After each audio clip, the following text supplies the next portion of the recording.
بسم الله. الحمد لله رب العالمين، والعاقبة للمتقين ولا عدوان إلا على الظالمين، وأشهد أن لا إله إلا الله وحده لا شريك له، وأشهد أن محمدا عبده ورسوله وبعد. walaalayaal marka hore awala ilaahay subxaanahu wa tacaala baa mahad iska leh, allihiina soo gaarsiiyey maalintii saddexaad ee mu'tamarkanaga islaamiga ahaa ay soo qabanqaabiyeen ururada iskandinabiyanka iyo muxaadaradiisii koowaad oo ciwaankeedu noqon doono biidni illaahi subxaanahu wa tacaala haliyaydii ummadda iyo ilbaxnimadii islaamka. muxaadirkuna maanta uu yahay walaalkeen sheekh mustafa xaaji ismaaciil aa wada garanaysaan. marka mustafa iyo idinka ayaan iskaga kiin baxi doonaa biidni illaahi subxaanahu wa tacaala. falyatafadal sheikhuna.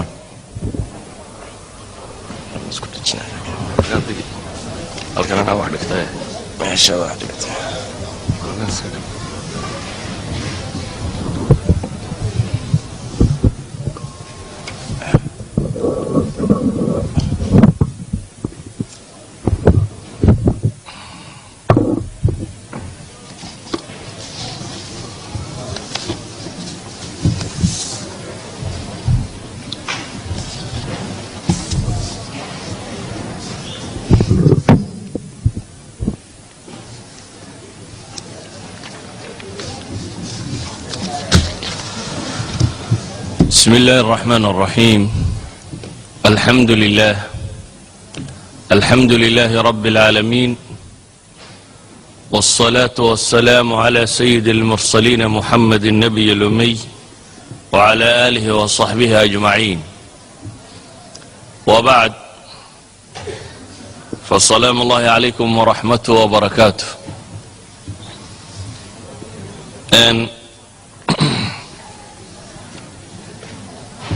darisku sidaa walaaladii sheegeen wuxuu noqon doonaa mowduuca ay u qoondeeyeen oo ah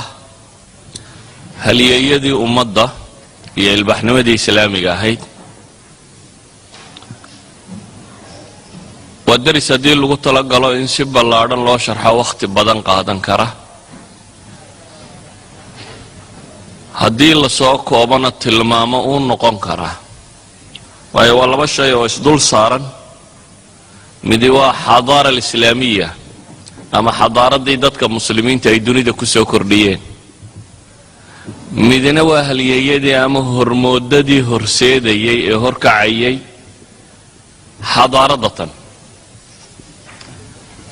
labada shay labada kii aan qaataaba aad buu guda ballaadhan yahay.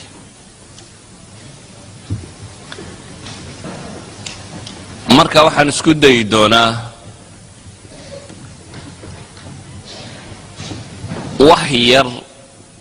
oo tusaale noqon kara aniga aragtidayda inaan tilmaamo, dadkuna marka ay baxthi intan ka ballaadhan u noqdaan. waayo marka la yidhaahdo alxadaara alislaamiya waa wakhtigii islaamku uu dunida tanhagayay wixii uu soo kordhiyay. 1000 sannadood baan cidi ku lamaanayn ee iyagu hagayeen. 1000 sannadood iyo wixii ay dunida ku soo kordhiyeen. waa mar labaade haddii islaam la yidhaahdo waa mabda xagga alle ka yimi subxaana wa tacaala oo ilaahay ugu talagalay bashariyada kownka ku dul nool inuu wax kaga bedelo. rabbi ummadatan markuu sifeynayey waxa uu ku tilmaamay tabaaraka wa tacaala kuntum khayra umma ukhrijat linnaas تأمرون بالمعروف وتنهون عن المنكر وتؤمنون بالله. إلهي بشرية دامس بن آدم كأبو ريبا وحا أوليه وحة خير أمة أخرجت للناس. دادكوي أفعنا دادك الله صادره خير أمة. كوردان مركا الله يسكو دراكوي وخير بدنا. kuwii ugu khayr badnaa camalkoodii haddaynu markaas idhahnaa wax ka tilmaam wax tiro badan buu noqonaya. waa ummad ilaahay uu qur-aanku ku tilmaamaya in laga yeelay inay umamka kale shaahid ku noqoto. wakadalika jacalnaakum ummatan wasata litakunuu shuhada'a cala annaas wayakuuna alrasuulu calaykum shahiida. waxaanu idinka yeelnay baa ilaahay leeyahy subxaana wa tacaala ummad wasata si aa dadka oo dhan ugu markhaati kacdaan qiyaamaha iyo adduunkaba. waxaa la ku tilmaamayaa dadka kani haddii ay risaalada tan qaadaan, warkaa alla uu farayo subxaana wa tacaala hadday xambaaraan oo sidiisa u qaataan. wacada allahu aladiina aamanuu minkum wacamiluu saalixaat, ilaahay wuxuu u yaboohay baa layidhi kuwa idinka mida iimaan laga helay iyo camal wanaagsan laga helay, layastakhlifannahum fi lard, in alle subxaana wa tacaala dhulka uu khilaafadiisa ama se maamulkiisa ama qiyaadada umamka inuu iyaga u dhiibi doono, kama istakhlafa aladiina min qablihim, sidii kuwii idinka iga horreeyaba madaxda looga dhigay. in alle makansiin doono dhulka kan inay baqahooda iyo cabsidiiyo waxay ku jireen amni iyo nabadgelyo iyo deganaanshiyo lagu bedeli doono.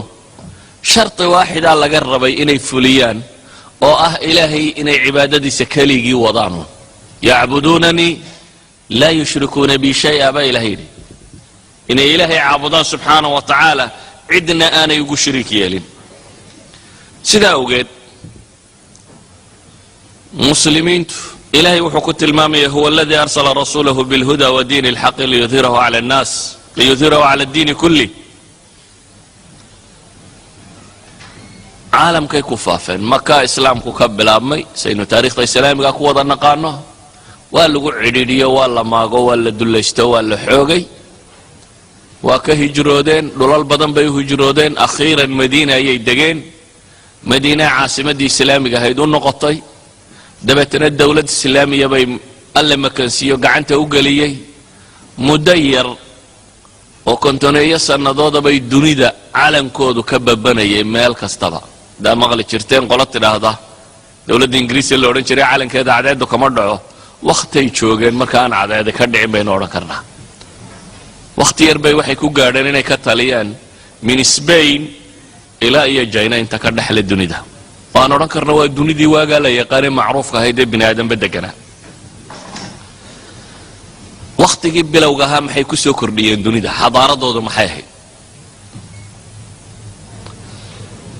dunida kumay soo kordhin markii koowaad sinaacaad iyo xadaara cimraaniya waxay ku tilmaamaan, ee waxay ku soo kordhiyeen waxa xadaarada rasmigii u yahay. ceebe waxay iga haysataa ereygaanan sharxinba, waa musطalaxaadkuna waxaad moodaa markaa baababkan laga warramayo aad bay u muhim yihiin. terminologygu saddex erayoo af carabiyana inta badan laysdhinac wadaa oo ah kalimatu alxadaara iyo thaqaafa iyo madaniya. afafka qalaadna laba eray baa laysdhinac wadaa oo ah culture,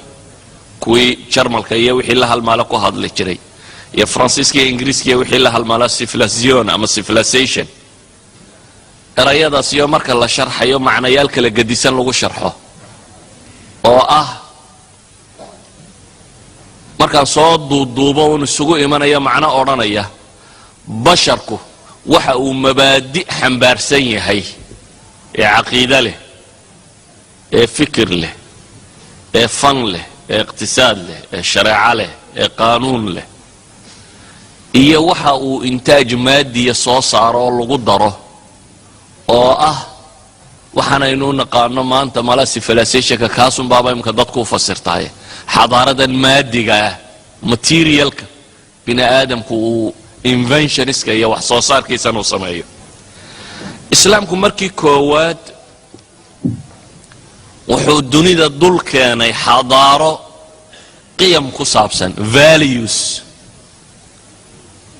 xadaaro valuega bini aadamnimada kor u qaadaysa oo caqiide leh, oo cibaado leh, oo manhaj ama aragti nololeed leh. markii koowaad muslimiintu dunida may keenin sinaacado iyo inventionis cusub ay soo saareen iyo falsafaad iyo xisaabaad iyo kaa lama imanin. waayo asalka islaamku waa maxay? alif laam ra kitaabun anzalnaahu ilayka litukhrija annaas min alظulumaati ila annuuri biidni rabbihim ila siraati alcaziizi alxamiid.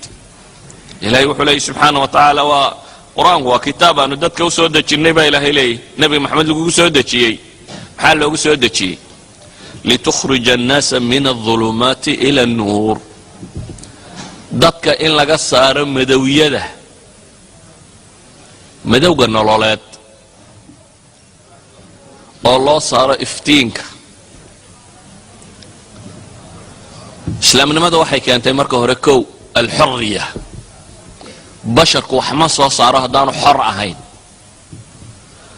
xorriyaddan sheegayna waxa ka asala rabbi mooyaane inaan cid kale loo addoon noqon bini aadamka inta soo hadhaana inuu midaysnaado ama inta soo hadhaa yacni cid caabudaa inaanay jirin waa weedhii ribciy bnu caamir xudayfa bnu lmuxsin mugiirata bnu shucb saddexdii saxaabi ee markii muslimiinta iyo xadaaradii bershiyanku ama eeraantu ay ishayeen xarbi alqaadisiya intaanu dhicin ayuu rustam ninkii ciidamada bershiya hogaaminayay baa wuxuu codsaday muslimiintu bal ha la wada hadlee cid ii soo dira maalintii koowaad baa nin loo diray dabeetana maalin labaadii ninkii markii uu noqday buu haddana maalintii dambe wuxuu uhi war bal nin kale ii soo dira ku labaad baa loo diray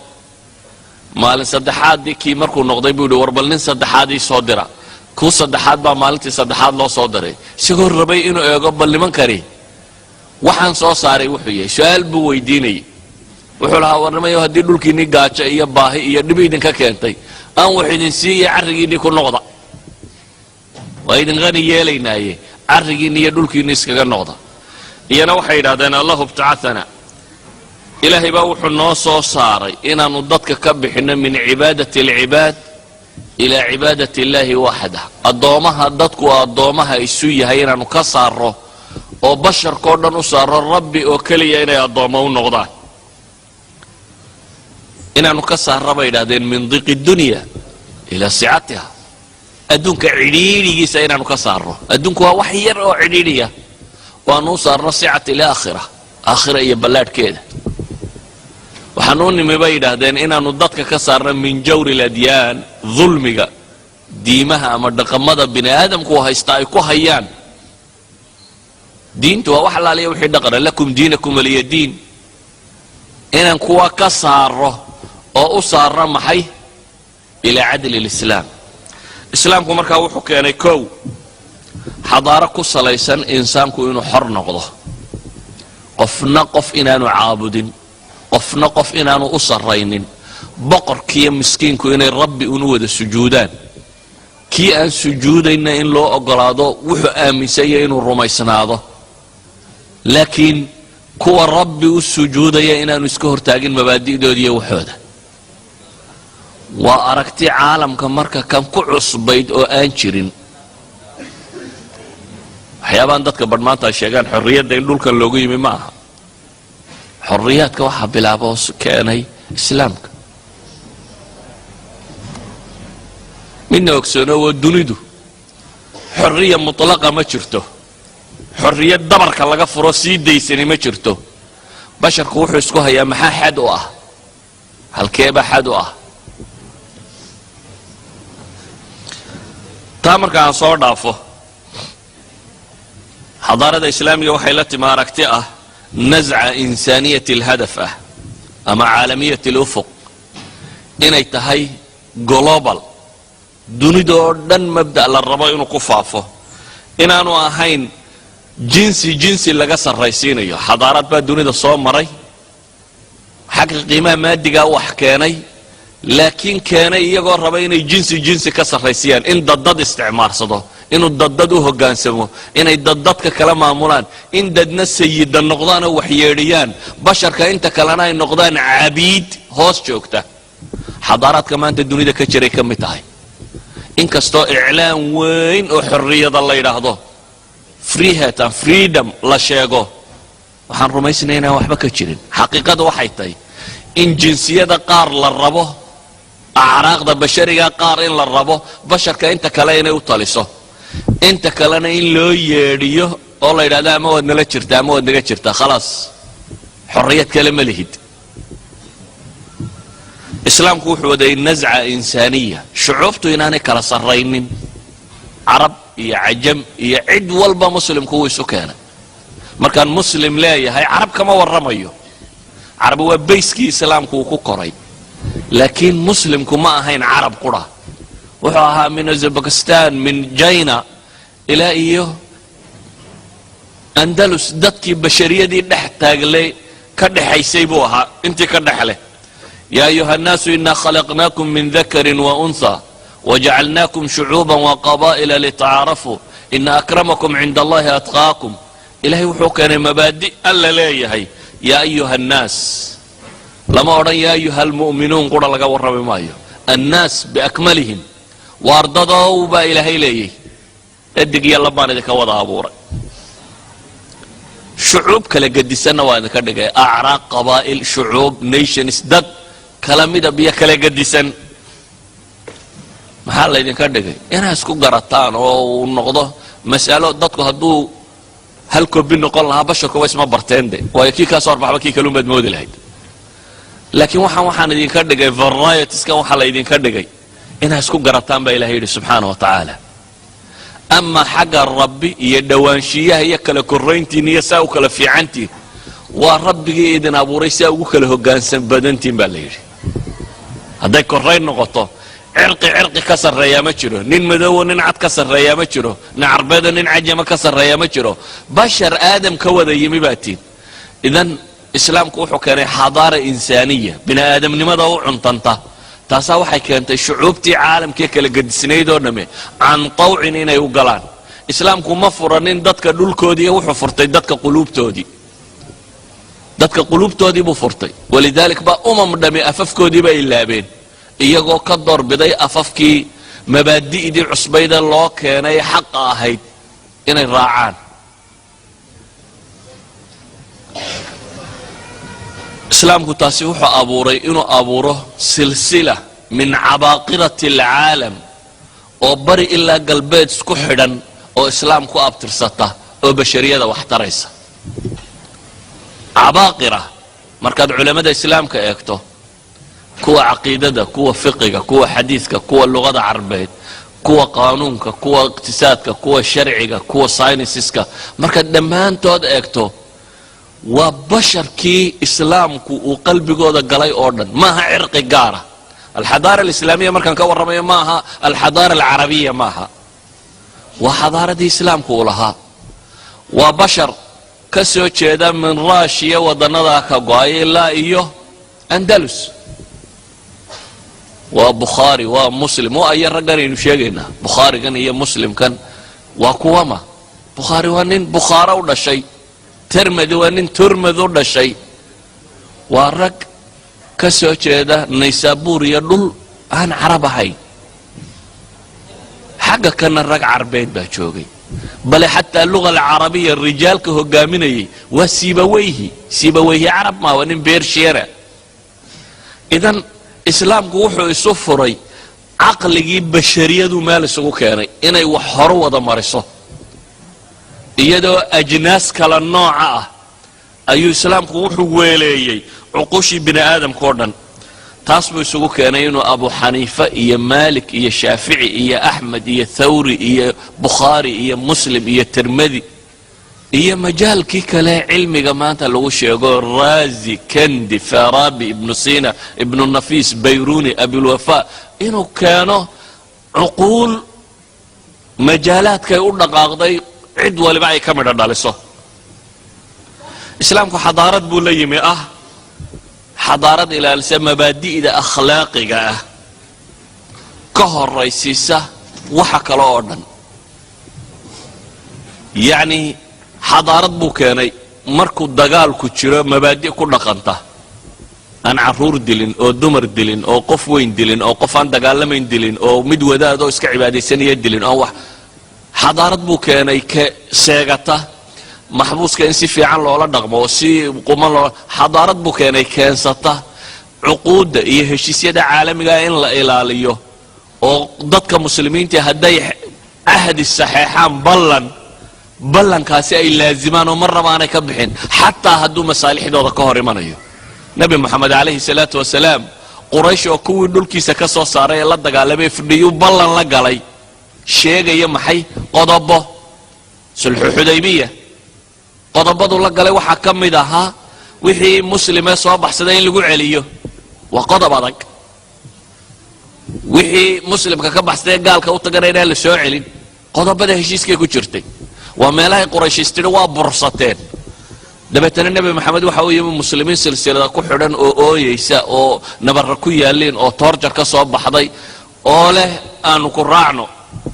oo nabi maxamedna tilmaamayo inay sabraan oo ilaahay subxaana wa tacaala tala saartaan anigu ballan baan galo ballan ka bixi maaya buu leeyahy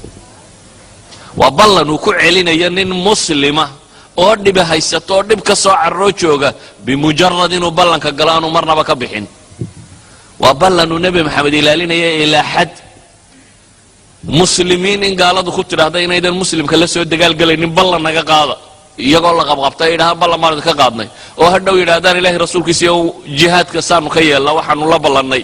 qoladaasaanu ballankaa la gallay oo yidhahda idinkana waa idinka cafiyey xudayfa ibnulyamaan muxuu ghaswatu badar kaga habsaamay isagii aabihii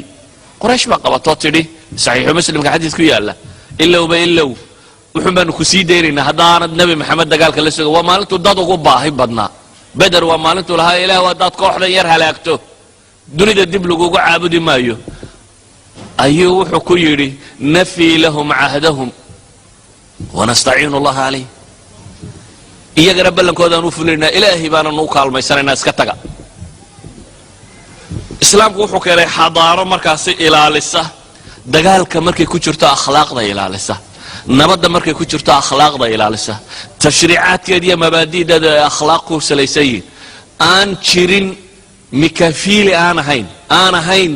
wasiilo kastoo adugu aad ku bursanayso sharcigu ma aqbalayo sharcigu wuxuu yaqaanaa in la ilaaliyo bini aadamka heshiisyadiiy wax la idan xadaara akhlaaqiya buu islaamku la yimi wuxuu islaamku keenay mabda ku salaysan atasaamux xadaarada islaamigoo qura lagu hayaa meeshii ay diimaha yaryari ku nabad galeen caalamka galbeedka aynu maanta joogno markii diintoodii rasmiga ahayd ee catholic ama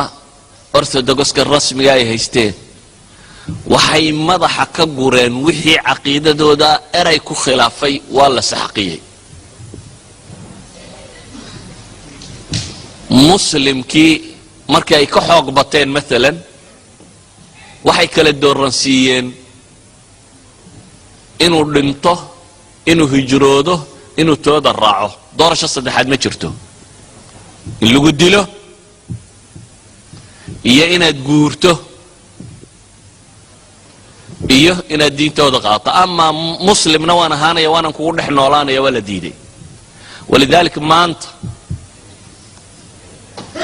firaqa yaryar ee soo hadhay firaqan tirada badan leh maanta yurub ku aragtaan waxay soo baxeen markii protestantku soo baxay protestantku waa to protest waa mucaaridiin mucaaradkani wuxuu bilaabmay dee 2-3 qarni ka hor buu soo bilaabmay kuwani markay soo baxeen baa waxan yaryara firaqan tirada badan leh freedom kana adyaanta iyo caqaa'idatan ay bilaabantay laakiin islaamku wuxuu ogolaa kumaankum sano ka hor in cid wal oo ku hoos noolaanaysa oo la yidhaahdo lakum diinakum waliya diin masiixi baan ahaanaya ahaw yuhuudi baan ahaanaya ahaw waxaad doonto rumaysnow walidaalik maanta firaqa yaryar ee xataa kristanka ee qadiimka ahi caalamulislaam quray joogaan lebnan masar firaq baa jooga masiixiyaada oo caalamka kale ka madhay oo kuwan ku soo hadhay imikuunbay caalam kale dib u gaadheen idan islaamku wuxuu keenay tasaamuxu diiniya halka maanta la leeyahay muslimku waa mucangag oo hadday dadkaba qabsadaan cid kale noolaan mayso xadaaradoodu markay jirtay iyagoo qura ahaa kuwa lagu hoos noolaan karo ee mabaadi'da iyo diimaha kale yaryar dadka haystay caqaa'idaas ay ku hoos noolaayeen islaamku wuxuu keenay xadaarada aaminsan aqoonta waxaa loo yaqaano oo qiimaysa cilmiga bale dee qur-aanka waxaa aragteen aadam ilaahay muxuu malaa'igta kaga fadilay aadam maxaa lagu dhaxal siiyey inuu dunida tan ilaahay u keeno wacallama aadama alasmaa cilmaa la baray idan aadam wuxuu malaa'igta la yidhi ugu sujuuda cilmi dheeraado koodii ay hayeen aan ahayn baa la baray cilmigu islaamku wuxuu keenay xataa shayga xaqiirka inuu kor u qaado. shimbir baa nebigii ilaahay intuu baryay yidhi ilaah waxaad siisaa adduun boqortooyo mulkan laa yanbagii liaxadin min bacdi ilaahu isii maamul aan aniga dabaday boqortooyo aan cid danbe hanan karin ee la siiyey. shimbir baa intuu is hortaagay yidhi axadtu bima lam tuxit bihi, waxaan soo koobin baan anigu soo aqoon baan hayaanad adigu haynin. aqoon ayaan hayaa. cilmiga islaamku wuu qadariyey. taasa waxay keentay inuu si fudud u faafo. usuul buu u dhigay khuraafadu inaanay cilmi ahayn, sixirku inaanu cilmi ahayn. masaadir alcilm ayuu xaqiijiyey oo shareecada islaamiga wuxuun bay aaminsan tahay cilmiga masdarka dhabta ee lagala kulma laba un weeyaan, wixii ka soo hadhaa ma jiro. ima inuu yahay waxyun min asamaa, war xagga alle ka yimi oo cidda warramaysa uu yahay alladii yaclamu sir, ilaah wax walba og, caalim alghaybi washahaada, anzalahu bicilmi. rabbigaasi inuu warramayo waa cilmi, iyo cilmi aayat ullahi almabhuutha fi lkown, in kownkan horteenna jooga la daraaseeyo oo sidii alla uu u dhigay subxaana wa tacaala loo daraaseeyo. sidaa ogeed akhwatii fi lcaqiida waxaynu odhan karnaa mukawanaadka xadaariga ee islaamku uu la yimi waa laba. midi waa qadiyadaasi ku saabsan bayska ama waxa u salka xadaarada iyo nolosha ee qiyamka iyo mabaadi'da uu islaamku keenay ee insaaniyada iyo bini aadamtinimada korka u qaadaysa. waayo bini aadamku materialka bini aadamku ma aha ee markuu xuquuqdiisa iyo dadnimadiisa helaabuu bini aadam yahay. waa xadaarad keentay cadaalad iyo talawadaag, shuuro, iyo qofka bini aadamka oo bini aadamnimadiisa la ixtiraamo oo walaqad karamnaa bani aadama uu noqdo. shayga labaad ay soo kordhisayna wuxuu yahay basharku wixii uu aqoon hayay way ururisay, raadraacna way u yeeshay si aanay uga lumin bashariyada, kadibna way kordhisay. xadaaraadkii dunida yaallay wixii ay aqoon ka tageen fi ayi majaal ha noqoto, muslimiintu dib bay u tarjumeenoo way soo ururiyeen. bale culammadii waaweyneeda muslimiintii nafaqadooda khaaska bay ku ururin jireen makhduudaadka caalamka yaaliya waxa jiro oo dhan, kadibna waa daraaseeyeen, waa hadmiyeenoo digest, waa si fiican bay lafta u kala saareen. kadibna markay si fiican u digest gareeyeen waxay keeneen inay wax ku daraan. haddii la yidhaahdo halka kan halyeeyadii ummadda iyo ilbaxnimadii islaamka, waxaa aad u cajab leh hal daris sidaan ugaga warrami karo halyeeyadii ummadda tan.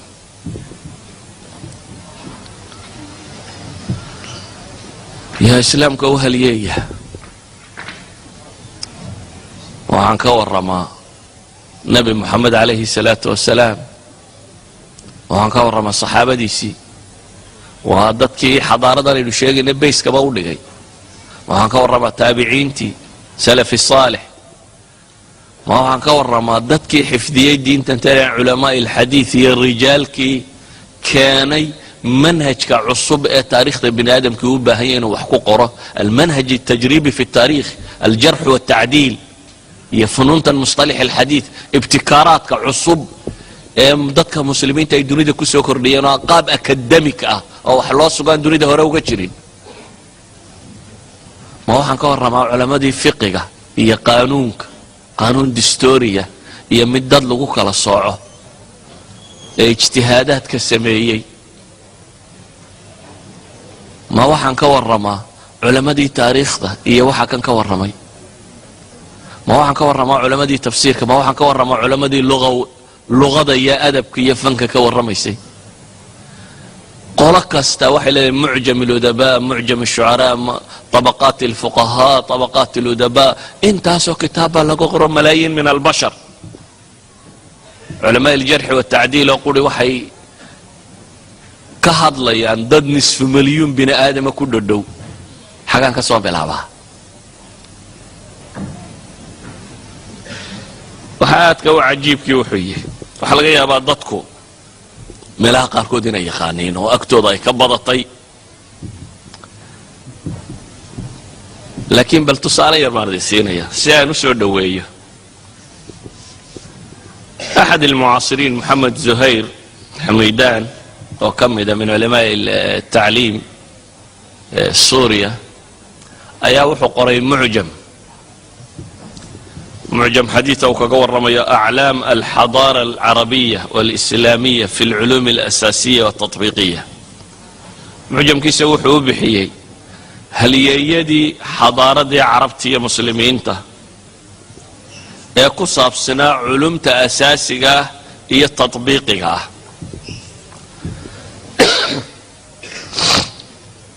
وهم هي علوم أساسية تطبيقية وشيقية وتنعيم كساينس كوتقاني ومعجم للمؤلفين وكقوى الرميه ضدكي مسلمين تها وحكا قري ان ساينسز كوحر انه ما انت نرانو استرونومي فيزيكس كيمستري ماثماتيكس وحر انه شيغنا ميديسن طب جراحه وحالا شيغه ترada badan leh dadkii wax ka qoray ayuu wuxuu isku dayaa inuu qayb muslimiinta kamida uu taariikhdooda imisan nin boqorado malaynaysa وكاتب واحد وحو ترجمين يا لبكن يا أفر بقول أو ساينس يهانو مسلمة لبكن يا أفر بقول أو ساينس يهان أو مسلمة بوحو صمين يا ترجمة متكستعفر شيء بكو قرية ما عيسى يمشي وكل شيء تاريخ دين رشيس وحو كرو قرية منجزات كيسي muxuu cilmiga ku soo kordhiyay ibdaacaadka cusub waa 2400 wax soo kordhiyay ma 2400 cid la fadhiya mid walba wuxuu ka warramaya munjisaadkiisa cilmiga iyo ibdaaca wixii uu ka keenay wuxuu ka warramaya mid waliba mu'alafaadkii iyo buugaagtii uu qoray ee uu dunida uga tagay wuxuu kala ka warramaya inta uu ka warramay masaadir iyo maraajicdi reference-kii uu ka soo qaatay idan hadii ساينس يهندا ونن قوري كورمay 2400 qof yihiin haliyada halkan kaga bilaaba marka kuwii xadiidka markan ka imaada iyo cilmiga iyo waxaynu naqaano dhan markaas kaga imaado qolada xisaabta iyo physics iyo mathematics iyo intaan dhigdhigto quraanu imaado qoladan baa maraysa واحد من الكتاب inuu ka qoro 2400 halkan ka tilmaami kara meeshan ka bilaaba isagu wuxuu qaybinayaa 6 qaybood wuxuu bilaabaya in yar ahdigii nabiga wixii ka horeeyay ilaa casrigii umawiga dawladda umawiya dabeetana wuxuu ku xigsiinayaa ahdigii cabaasiyiinta iyo faatimiyiinta wixii saanis yahna joogay wuxuu ku xigsiinayaa ahdigii zanki nuuruddin zanki iyo mahmud zanki iyo ayyubiyiinta iyo dawladda mamaalika ahdigoodii wuxuu gaar u dhigayaa culamadii andalus iyo maghrib wuxuu ku xigsiinayaa culamadii ahdigii Uthmaaniyada ama dawladda Uthmaaniya noolay dabeetana wuxuu gaar u dhigayaa wixii masaadirtu aanay si toos ah u tilmaamin taariikhu wilaadatihim ama wafiyatihim taasi waxay keensanaysaa inay siday u adag tahay in halyeeyo la doorto inay dib adag tahay aan dhan kale u tilmaamo مثلا nimanka wax qoran nin kamida George Sarton ninka la yiraahdo waa nin Belgium u dhashay saynisyahan mathematics and physics ku takhasusay wuxuu leeyahay buug caan oo la yiraahdo Introduction to the History of Science buugisa wuxuu kaga warramaya waa madkhal ila taariikh al-ilm ila taariikh al-ilm taariikhda cilmiga ama science-ka ayuu an introduction ka bixinaya buu leeyahay George Sarton kitaabkiisaasi wuxuu ku leeyahay taariikhda cilmiga markaan ka warramaya buu leeyahay nus qarni kasta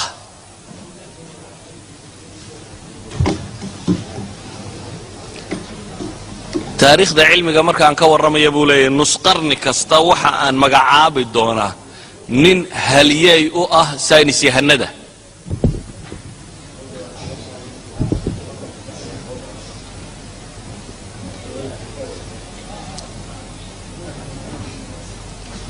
fadlan laba hadal wada socon kari maaya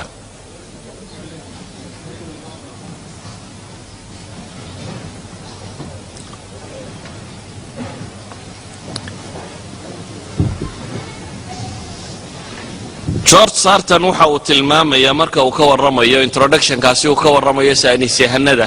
dunida soo maray waxa uu oranayaa nus qarni kasta waxa aan tilmaamayaa nin saynis yahana oo dunida hormood u ah مثلا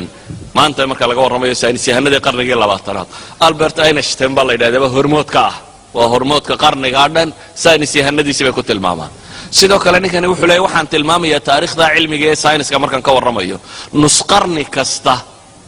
qof ka ahaa haliyey ama hormood ka ahaa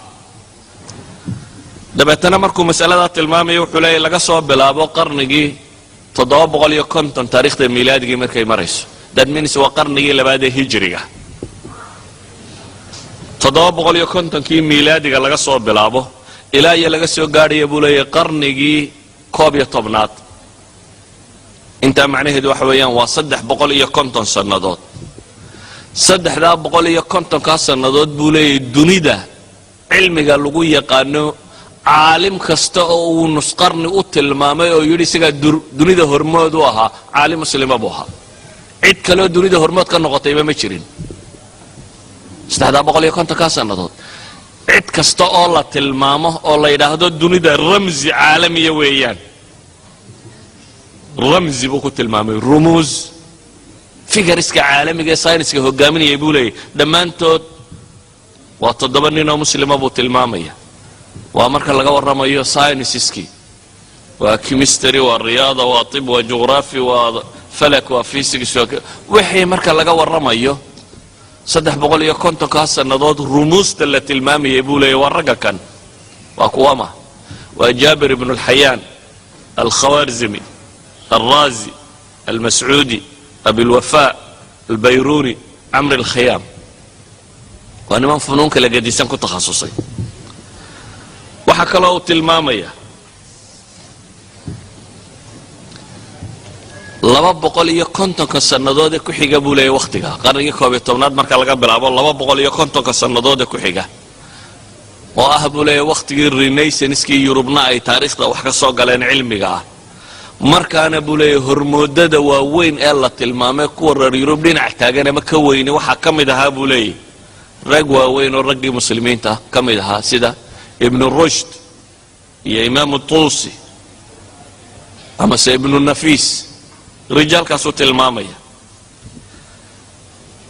mas'alada uu John Sarton tilmaamay waxa kaloo tilmaamaya isna Dr. Mohammed Mansour oo isaga laftiisu kamid ah qarnigeena soo dhaafay 2000 qof ay yiraahdaan taariikhda cilmiyeedka bini aadamka wax ka bedeleen nin kamid oo Jarmalka degan ayaa isna nafsi mas'ala tilmaamaya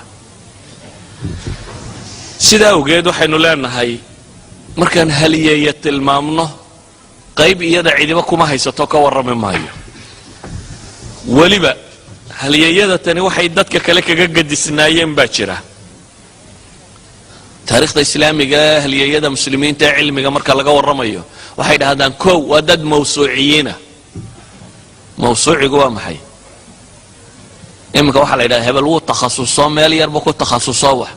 waa dad wixii la sheegaba wax ka garanayay bay ahaayeen fanni walba ku takhasusay yani ninka caalimkii ma ahayn caalim xisaabeeta ama caalim cilmiga falakiga ku saabsan ee waxay ahaayeen dad mawsuuciyiina mawsuucinimadooda waxay gaarsiisnayd xad lagu tilmaamo nin quri in la yiraahdo chemistryga isaga hogaaminaya oo tibka isaga hogaaminaya oo kan isaga hogaaminaya inta shan cilmo xaqana lagu sheego ayaa hadana xagga kale lagu celinaya lagu oranaya mufassiriintii ugu waaweynayd buu ahaa muhaddisiintii ugu waaweynayd fuqahadii laga dambeeyay buu kan idan rajul mawsuuciyo bikulli alfunun kaligi dhigi kara rag bay hayeen ninku kaligi jaamacad sawiye rajul waahid sawa kaligi ba jaamacada kaligi ba professorada la isku daraya waxay kala xadaaradoodaas ama haliyayadaas dheeraayeen waxay ahayn dad aqoonta u arkaya wax ilaahay loogu dhawaado la sadaqadaysto sidaa ugood in badan oo iyaga ka midii waxbaba kumay qaadan jirin ninku wuxuu lahaa shaqo kale oo uu ka soo gasho inta badanna magacyaday sitaan waxay ka soo gashay shaqooyinkii kale ay qaban jireen dabeetana cilmiga baristiisana dadkay ku sadaqadaysan jireen sadaqo ahaan jiray cilmigu ma lahaan jirin kahanuudkan la leeyahay inaad da'daa tahay oo wakhtigaa jirto shahaadadaas sidato dabeetana jaamacaduun meel la yidhaahdo xaram jaamici iyo university inaad tegi karayso wuxuu ahaa cilmi basharkao dhan qof walba u bannaan inuu baran karo oo masaajidka jaamacadu ahaan jiray masaajidka dhexdiisa lagu dhigi jiray waxaa maqashaan iminka jaamacaadka waxa la yidhaahdo waa chair person bay yidhaahdaan waa professorkan baa subjectga chair personka ama chairka ma taqaana macnihiisu meeshu ka yimi waa kursigii sheekha masaajidka loo dhex dhigi jiray culimmadu waxay lahaan jirtay masaajidda waaweyn ee jawaamicda ahi nin caalim ka midaba masaajidka kursi buu meel loo dhigi jiray dabeetana funuunta uu dhigo ciddii dhiganaysa kursigiisaasay ugu tegi jirtay dabeetana waxaa la yidhahaa fulaan kursi ku leeyahay masaajidka kiibaa jaamacadda la keeno imka chair person kan la sheegay la yidhaha waa professorka subjectka kan chair kan la sheegaya waa kursigii ka yimi masaajidka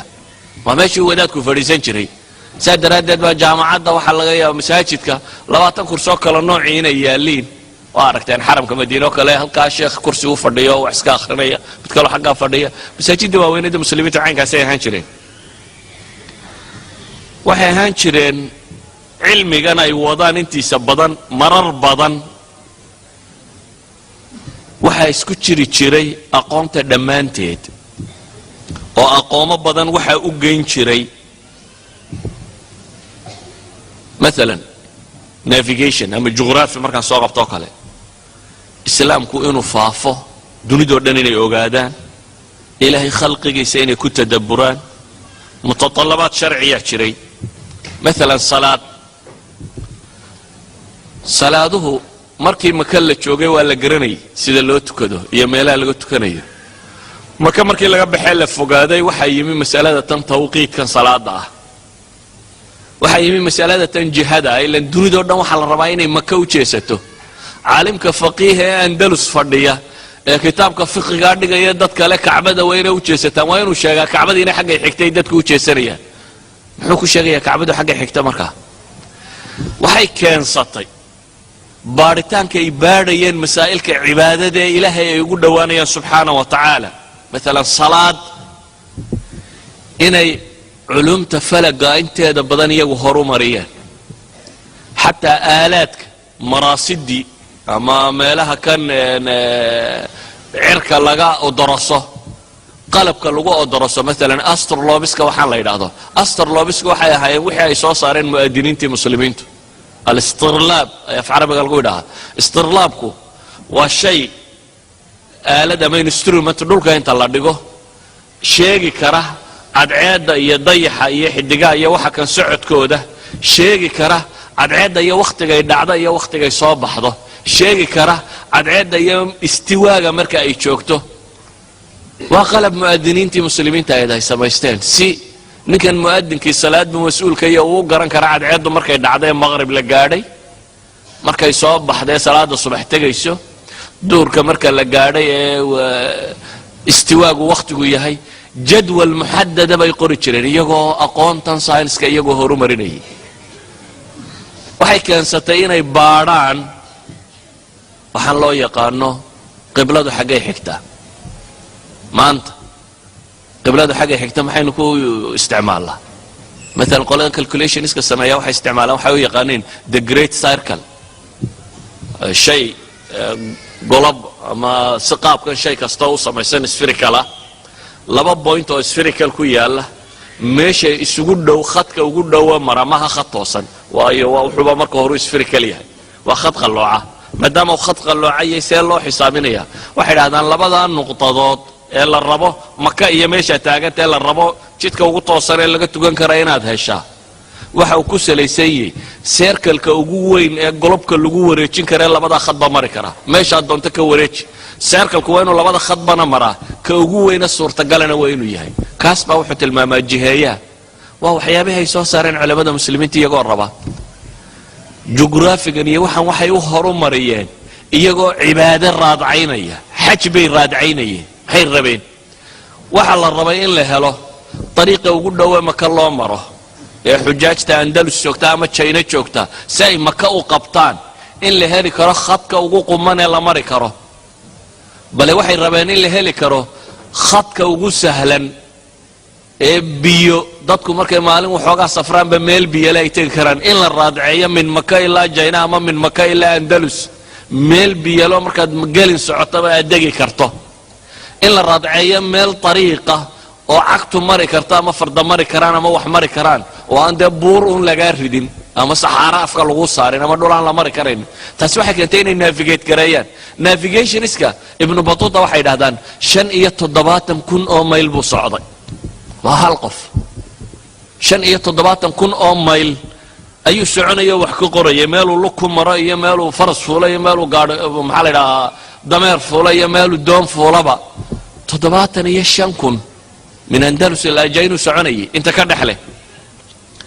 waxay ahaayeen inay ogaadaan ayaamka ciidka ramadaanka kusuufaadka khusuufka waxa dhacayo dhan rijaalka nooca kani aan tilmaamayna leenahay haliyayadu waxay soo kordhiyeen wax intee leeg buu ahaa waxaan masaa'ilkan u tilmaamayaa ee kuwa kale u tilmaami waayo waxaan ogay dadku masaa'ilka jahli badan inuu ka jiro xataa qoladeena aqoon-yahanada doctorada sidata fannigu doctorka ku sito waxay muslim ku soo kordhiyeen inaanu ogeyn ee wuxuun buu og yahay waxaa looga soo bilaabay isaga Greegu wixii ay soo saareen dabeetana Romanskii baa loogu xigsiiyey dabeetana Renaissanskii baa loogu xigsiiyey Yurub kadibna xadaarada jadiidka baa la keenay saynis yahanadii inta taxana wixii ay soo saareen buu isagu haysta dunida inay soo saartay laakiin aan meel aan durugsanayn idin geeyo museumka science iyo industry-ga Manchester wada Ingiriiska magaalada Manchester ee museumkeeda Museum of Science and Industry in Manchester ayaa wuxuu sameeyay exhibition ama macradka waxa loo bixiyay 1001 Muslim inventions baa la yiraahdaa macradka waxa lagu soo bandhigayaa 1,001 shay oo muslimiintu dunida ku soo kordhisay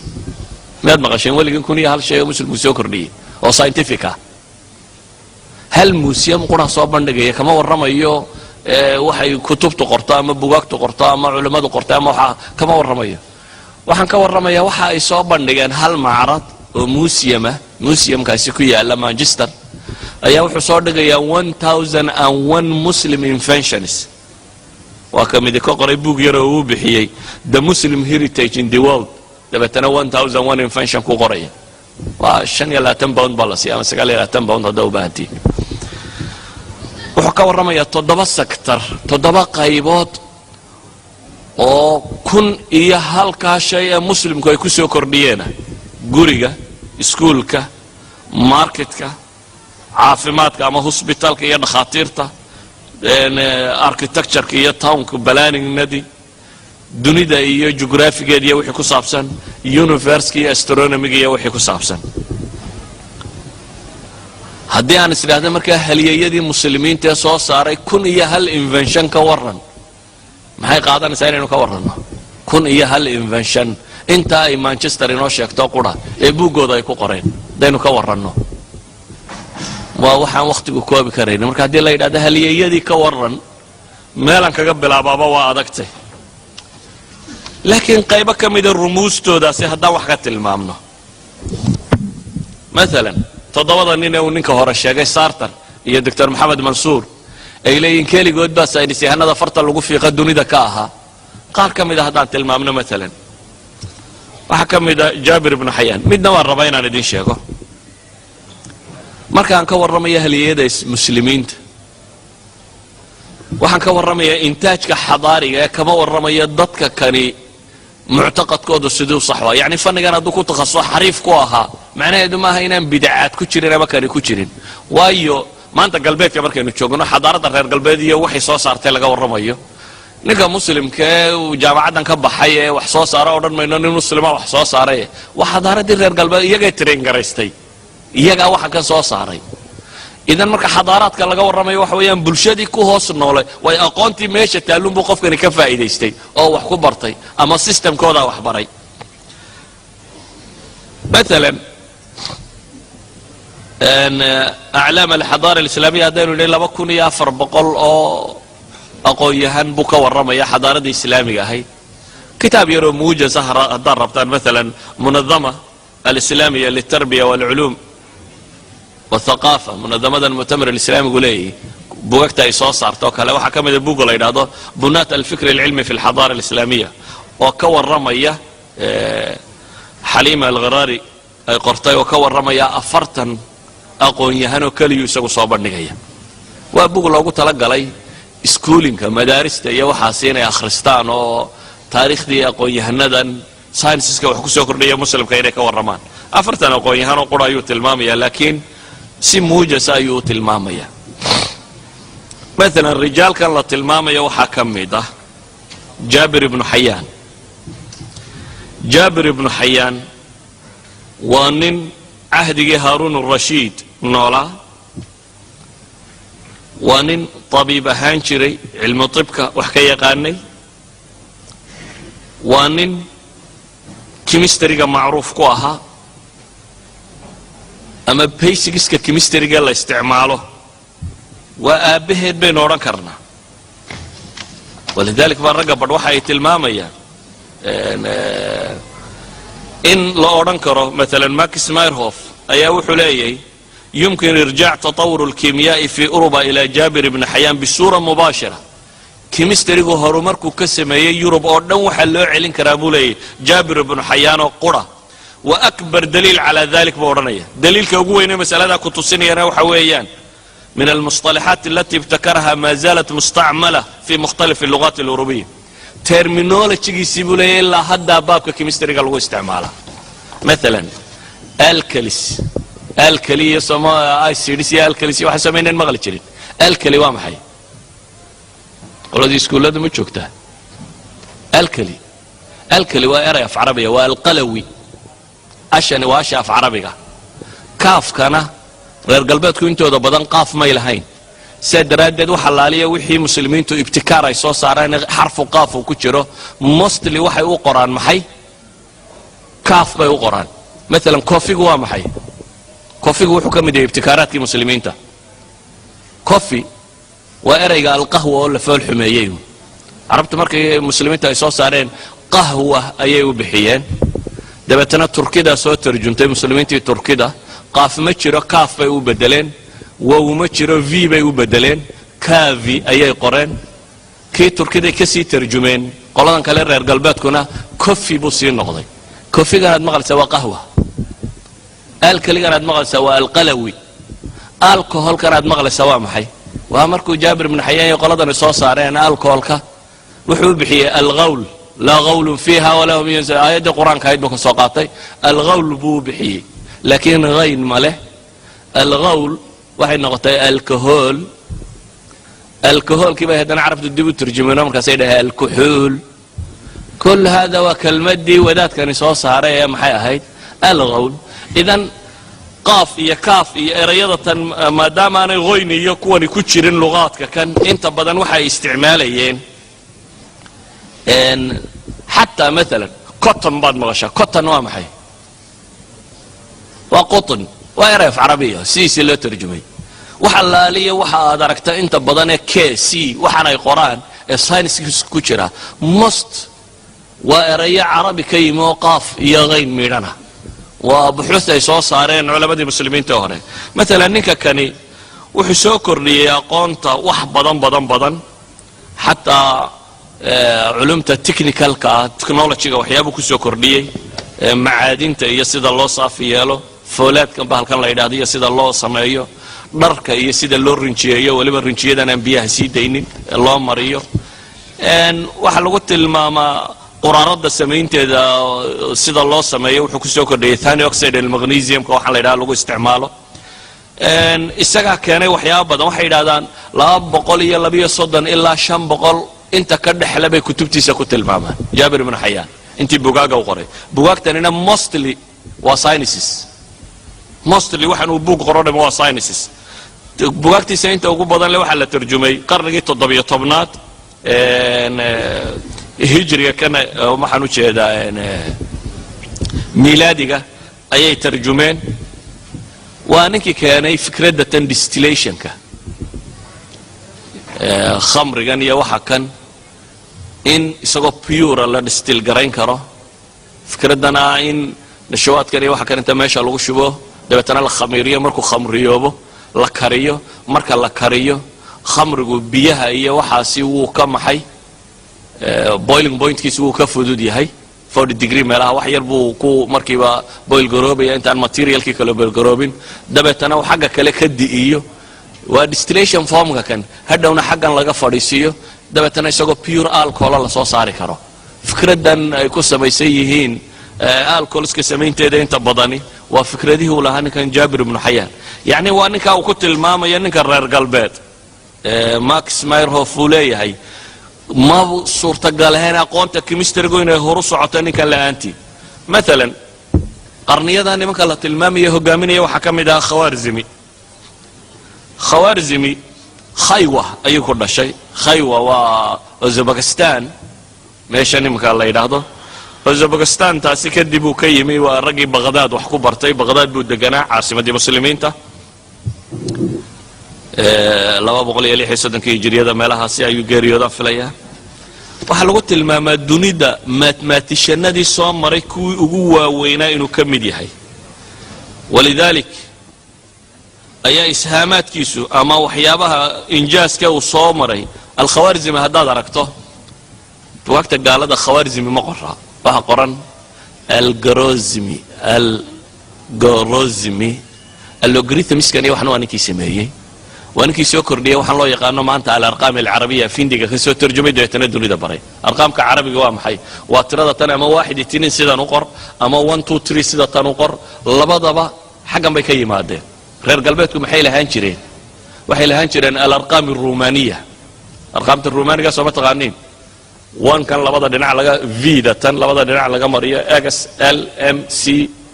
kuwaas bal waxaad xisaabisaa nin xisaab ka shaqaynaya kuwa qoraya x l m c oo lagu dhuftay dhe vx maxay soo baxaysaa saad u qori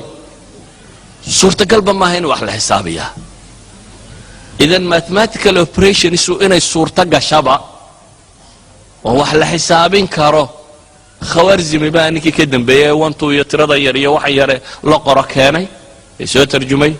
namarkan 0 iyo soo kordhiyay 0 gu ilaa hadda 0 waxaad saa doonto akhri waa aragay 0 af carabiga ahaa aragay 0 af carabiga ahaa ayaa sida tan loo tarjumay waa ninkii soo kordhiyay aqoontan maanta loo yaqaan aljabra dhamaanteedba الجبر بو بحي الجبر معناه دواء وكبستي تنا الجبر والمقابله equation اسكنيه الجبر دنيا waxaan oo dhan waa qoyahanka soo saaray dunida ku soo kordhiyay waa ka aldomili ninka la yiraahdo wuxuu leeyahay hadaynu riyaadiyadka iyo falaka ka warrabna buu yiri waxaynu ka warrami karnaa buu yiri caalim min الطراز الاول ابو yiri kooxa culimada hogaamisa ama waxaan oran karaa buu yiri min ashhar هؤلاء العلماء mathematics culimada dunida ugu caansan ee hogaamisa waxa kamid ah buu leeyahay abu abdullah muhammad ibn musa al-khawaarzimi wuxuu madax ka ahaan jiray khazaanadii oo kutubta uu sameeyay al-ma'mun baghdad laga sameeyay ayuu madax ka ahaan jiray idan wax badan oo maanta mathematics oo dunida ay isticmaasho waa duqa looga dambeeyo ayuu ahaan jiray bale waxa la tilmaamay in wax badan oo kale ku soo kordhiyay xataa astarloobka aaladii aynu sheegaynaa digaan iyo cadeedaan iyo waxaan lagu xisaabiyo waa raggii soo kordhiyay مثلا raggaasi haddaan qaar kooban ka tilmaamo الرازي مثلا haddaan tilmaamo محمد ابن زكريا أبو بكر الرازي ريزس ayay qoraan iyagu RHAZES الرازي waa nin dhakhtar ah كيميست ah فيلسوف ah وقت wakhtigiisii dunida waa halyeygii hogaaminayay aqoonta tibka la yidhaahdo aan cidi ku haysanin waxyaabihii uu sayniska ku soo kordhiyey tibka waxaa ka mida bay yidhaahdaan kow waa ninkii koowaad ee intuu dhakhtarka samaysto clinical observationska bilaabay in mariidka subax walba lasoo dul maro oo bal xanuunkiisa iyo waxa iska bedelaya daawada la siinayo waxa kan clinical observationka in la qaado waa ninkii bilaabay waa tabiibkii muujiyey bacda amraad nafsiya xanuunadan psychologyga stresskiya waxaana ka mid yihiin iyo xanuunada caloosha qaybo ka mid inay isku xidhan yihiin waa ninkii bilaabay daawada in lagu tijaabiyo xayawaanka dawooyinka intaan bini aadamka la siinin in lagu tijaabiyo xayawaanaadka waa ninkay uga dambeeyeen aqoonta ku saabsan haweenka xanuunada ku dhaca iyo dhalmada iyo amraada tanaasuliga waa ninkii bilaabay aqoonta tan indhaha in la qala ah ee cartridge iyo waxa kan qalitaanada samayn jiray wuxuu ka mid ahaa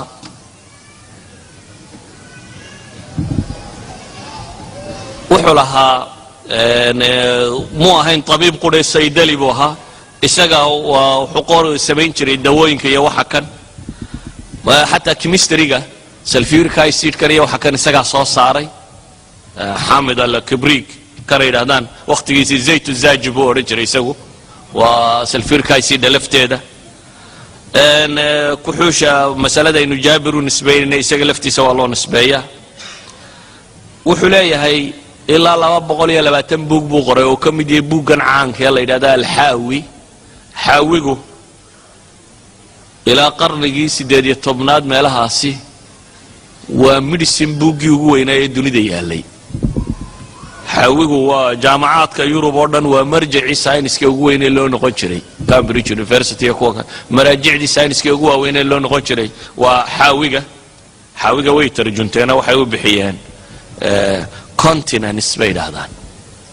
continents bay ku tilmaamaan 1542 meelahaasaan filayaabaa la tarjumay bay yidhaahdaan waxay yidhahdaan 1498kii ilaa iyo 1866kii 40 goor bay taabaceen bugiisa in Europe waa 1498 ilaa iyo laga gaadhayo 1866 40 jeer baa dib loo daabacay oo dib loo nashriyey يعني وحها مرجع كلي gacanta lagu hayo isla markaa wuxuu ahaa nin farmacology-ga aad ugu fiican ilaa xad berigii dambe dawooyinka iyo waxa markuu ka yimaado berigii dambe wuxuu qoray buug yiraahdo tib al-fuqara daawada dadka fuqarada waayo dadka fuqarada buu yiraahday dawooyinka iyo waxa ibsan kari waayeen qaab loo daweeyo kale waa in la tilmaama dabeetana wuxuu qoray buug ku saabsan in qofka cunno lagu daaweeyo marka wuxuu ka warramayaa cunnada waliba jaban buu leeyahay qofka faqiirkiisu isugu daaweyn karo waa tib uu bixiyay uu yiri waa tib al-fuqara berigii dambe wuxuu kala qoray buug caana oo 1481 ay tarjumeen oo jaamacaadka Yurub ilaa qarnigii 17aad sina maraajicda ugu waaweyn ka mid ahaan jiray oo al-Mansuur uu bixiyay waa buug kaga warramaya jaraaxada qalitaanka iyo xanuunada indhaha ku dhacaya xanuunada caloosha ku dhaca buu ka warramaya wuxuu ka mid ahaa waa filosof wax badan wax ka qoray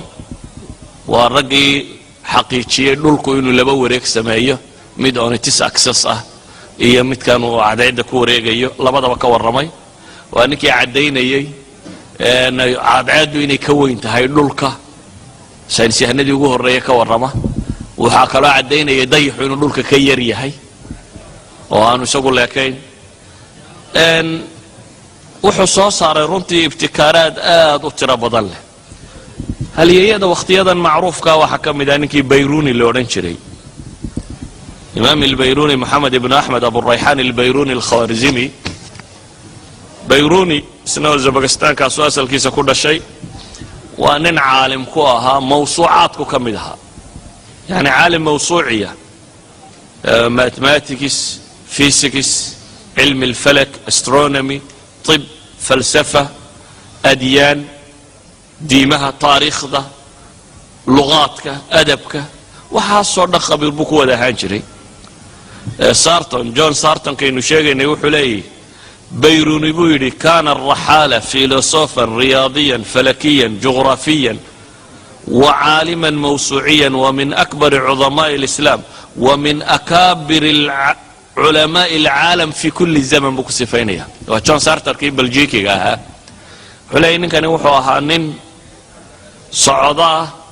او فيلسوفا او ماثماتيشن او استرونومر او جغرافيستا او عالم انسايكلوبيديا oo muslimiintu culimada soo saartay kuwa ugu waaweynaya bal wuxuu ku sheegay waa min akaabir ulama العالم في كل زمن bulay taariikhda bashariyada oo dhan hadii la tilmaamo raga muuqdun buu kamid yahay bulay culimada waaweyn ee laga dambeeyo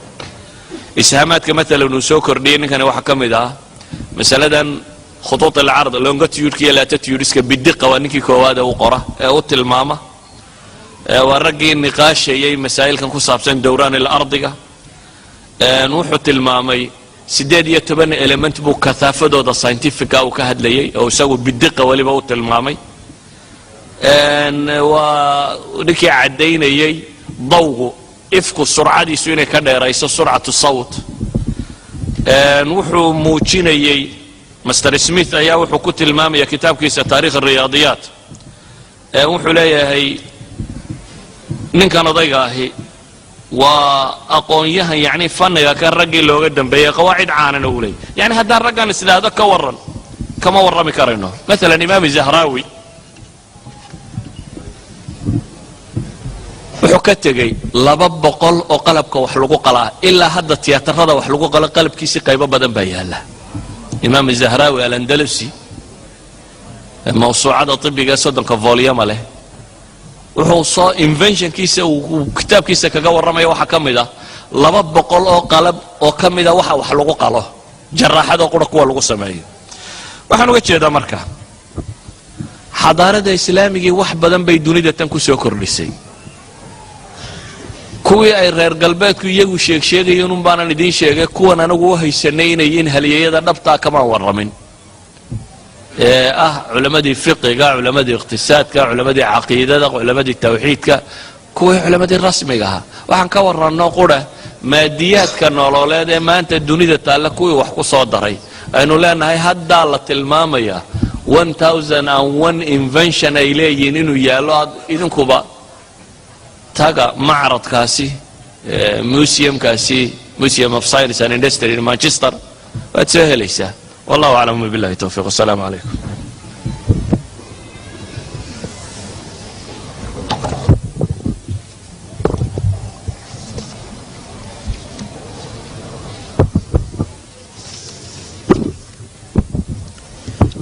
جزاه الله خير الجزاء الشيخ مصطفى سيدي كومناد ونوغو واضحيي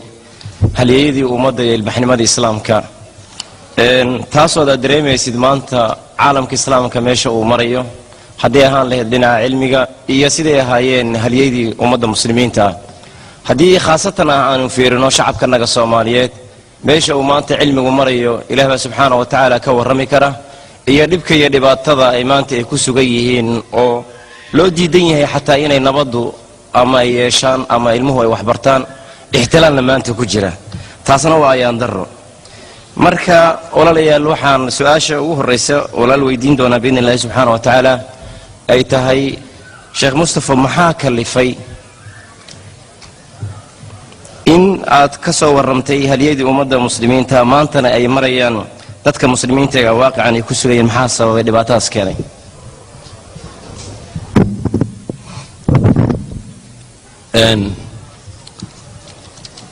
ugu horeyn mu'tamarka daacidi qaban qaabinaysay ayaa u dhigtay sidatan ama muxaadaraadkan culimadu jeebkooda kama keenina waa wixii loo diray inay soo baxtayaan ama wax ka soo sheegaan marka waa dariska igu qoraa waa mid labaad ee waxaan jeclahay inaan idin sheego taariikhda daraasadeedu waa meesha bashariyadu ay ka dhimbil qaadato waxaan rabaa inaan idin sheego haddaynu maanta jabnay waa la jabi jiray maanta bilow kama aha jabku dunida kuwii ugu horreeyay jabayna ma nihin laakiin waxaynu u baahanay inaynu مثلا xadaarada islaamiga marka ka warramo waxay u kalifaysaa inay bixiso dadku inuu hami qaado in dib loo noolaan karo. waayo maxay ku dul dhisantay? waxay ku dul dhisantay dhulka carbeed oo qabaa'ila oo mumazaq ah oo meel qof u hoyda aan ahayn oo dadku istilaan oo qabaa'il yaryar kala ah, dawlado waaweyn oo dunida adoonsada romanski iyo bershanski. maxaa suurtoobay? waxa suurtoobay qof qura in ilaahay soo diro oo aan askar wadan oo dhaqaalo wadan oo cidna lagu soo dirin, oo nebi maxamed oo qura calayhi salaatu wasalaam oo risaalad islaam la yidhaahda sida, dabeetna keligii bedela biidn illaahi subxaana wa tacaala dunida dhan xagga kale uu bedela, oo 50 sano in ka yar caalamkii ma'huulka ahaa ka talinayay. taasi waxay ku bixinaysaa inayn idin dareensiiyo haddaynu jabnay ka muslim oo dhan, laynaga adkaaday ka soomaali ahaan, qaybsannay firaqnahay, inay weli dhexdeenna taallo macdan haddaynu isticmaallo aynu caalamka hogaamin karna daa inaynu soomaali noqonno qudhe, oo ah kitaabkan qur-aanka iyo sunnada nebiga calayhi salaatu wasalaam. risaaladan cirka ka timi inay awal problem solve garayn karto. waxaan filayaa waxyaabaha keenay in laga warramo inay ka mid tahay dacaayaadka odhanaya haddii diinta la qaato medieval periodkii baa nugu noqonaya, cusuuri dhulaam, casriyadii madooba. waar medieval periodka yurub baa madoobayda, caalamka islaamigu wuu nuurayo, waa ifayey. raggaan idiin sheegaya waa markay noolaayeen. medieval periodka lagu sheegaya ragganaan ka warramaya dunida hagaya kunkiiyo halka invention soo saarayay waa wakhtigay noolaayeen. idan casri dhulaama ku noqon maynaa, casrigii ifka iyo nuurkaan ku noqonaynaa. taariikhda waxaan u daraasaynaynaa markaa inayna hagto mustaqbalka iyo meeshaan u soconna inaanu garan karno. wallahu aclam.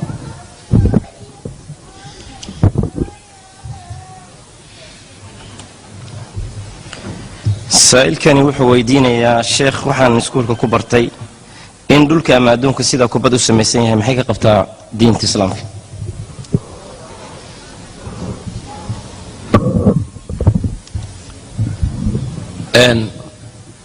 sharciga waxyaabana qur-aanka iyo xadiidkaa si toosa uga warrama. waxna innagaa laynoo xil saaray oo ilaahay baa caqliina siiyo bini aadam inaga dhigay inaynu eegno baadi doonno. dhulku inuu kurawiyey maanta daliil uma baahna inaad aragtaabuu u baahan yahay. kor u bax adaa arki doonabe. maanta satellite baa la fulo, caalamku baa lagu soo wareegaa. maha wax daliil u baahan. mithaal basiitaan ku siinayaa. malaysia waxay qabanaysay beri dhoweyd mu'tamarka ma taqaanaa waxa loo qabanayay. laba cirbixiyeen oo muslima baa waxay ku soo wareegayeen satellite bahalkan dunida ku dul wareega. dabeetana satellite-kay fuulayeen wuxuu orbitku saaran yahay, wuxuu dunida gebigeedaba ku soo wareegaya. yacni dhulkaan uga jeedaa dunida. wuxuu dunida ku soo wareegayaa 24 saacadood ama maalintii 16 jeer. inuu dunida ku wareegaa 1 saac iyo badh bay qaadanaysaa, 1 saac iyo badh. marka waxaa la isweydiinaya nimankaasi siday u tukanayaan? 1 saac iyo badh kasta habeen iyo maalin bay dhammaynayaan. 5 salaadoodna dee waajib bay ahayd, soo maaha? isna 1 saac iyo badh buu habeen iyo maalin ku dhammaynaya, 1 saac iyo badh kaluu habeen iyo maalin ku dhammaynaya. that means 24 saacadood 16 jeer buu ku soo wareegaya. maxaa lagu wareegaya haddaanay bahashu kurawi ahayn? soo jarka lagama dhaceen. يعني ما أنت وعالم المشاهدة معها مسألة عن قرآن يا حديث يا دليل عن كورة دينية ما هي ووحلا أركي وإيش اللي أركه والله أعلم.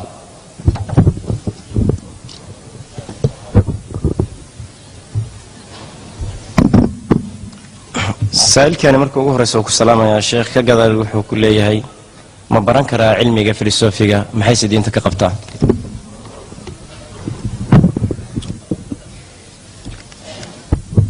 فلسفي ما برانكرا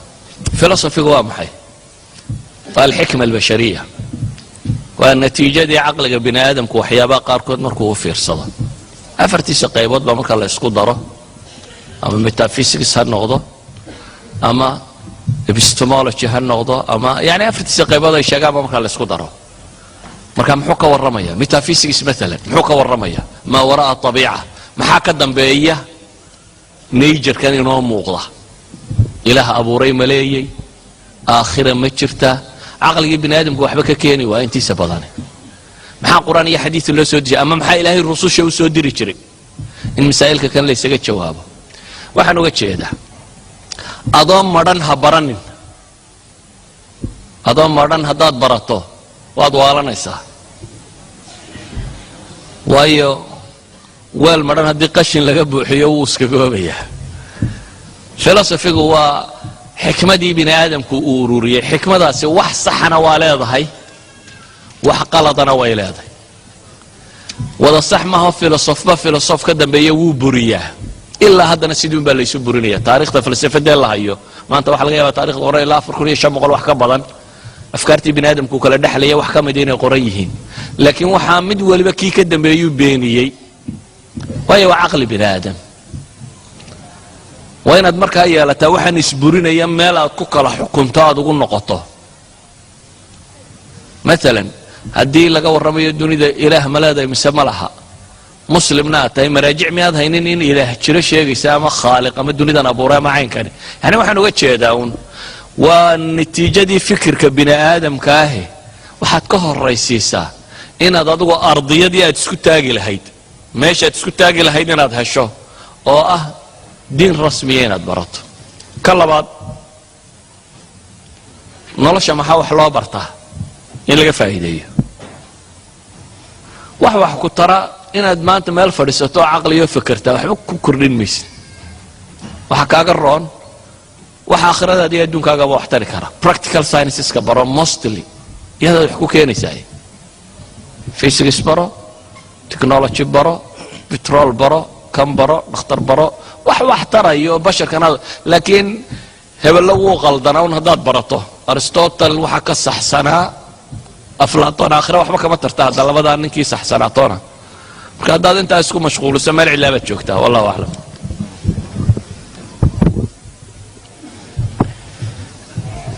su-aashan waxay ka timaaday qaybta dumarka sheekh waxaad ka hadashay halyeeyii islaamka iyo xadaarada islaamka noo soo hogaamiyey dhammaantood waxay wada ahaayeen rag ma ku jiraan dumar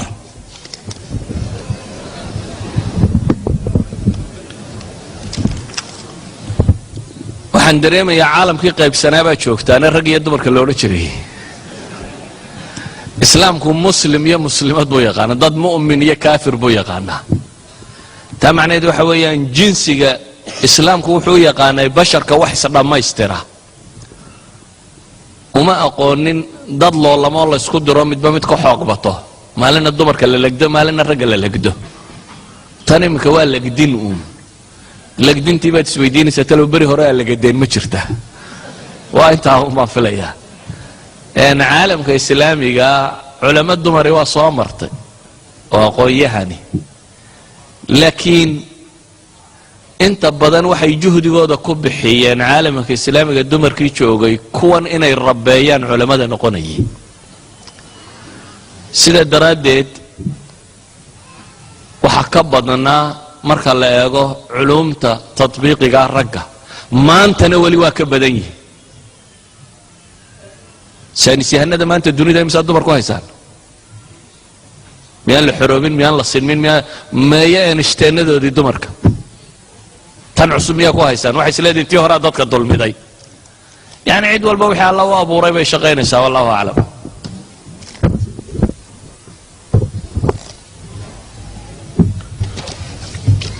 saa'ilkan marka ugu horreysa wuu ku salaamayaa sheekh wuxuuna ku leeyahay ilaah dartiis baan kuu jeclahay ثانيا waxaan ahay arday barta cilmiga bulshada ma ii tilmaami kartaa niman muslimiin ah ee taariikhda soo aasaasay cilmigan